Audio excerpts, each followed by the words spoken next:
Unit 2. Tales. Recording 1. 1.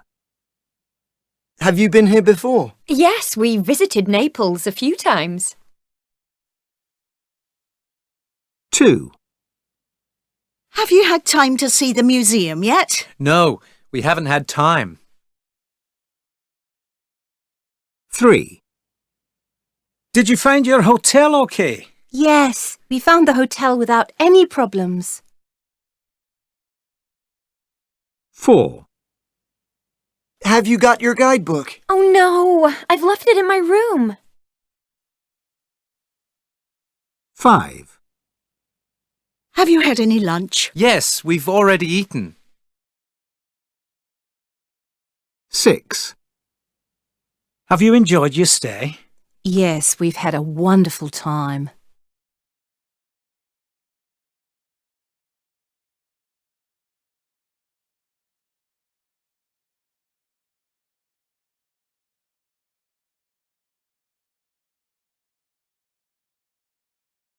Unit 2. Recording 2. 1. Christine. A lot of friends were staying in my apartment. We'd had a party the night before, and in the morning one friend, Danny, got up to make everyone some coffee. While he was making the coffee, he heard the news on the radio. He came back into the room and told us that John Lennon had died.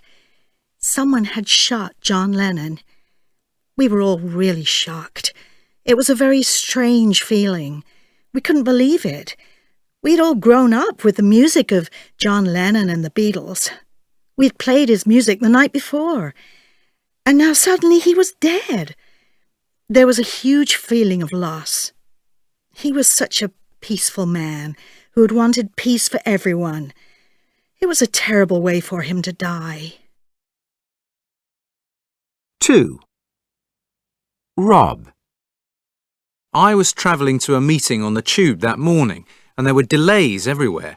They closed the underground station. At first I was really angry and worried about not getting to my meeting on time, but gradually we started to realise that something terrible had happened.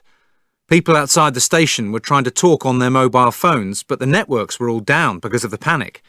Some people started to get news, and soon we discovered there had been bombs all over London.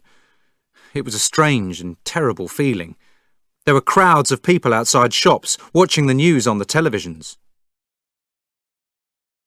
3. Gino. I was sitting in the kitchen of my house in Italy with my family, and I was only a child. Everyone was watching television. I remember the black and white pictures.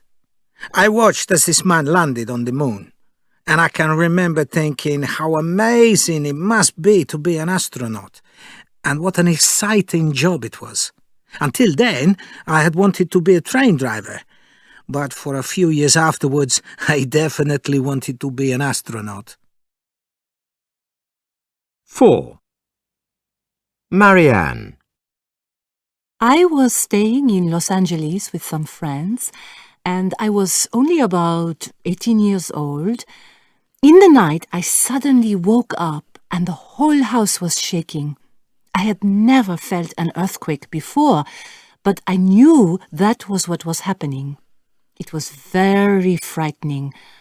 But after a few seconds, it stopped.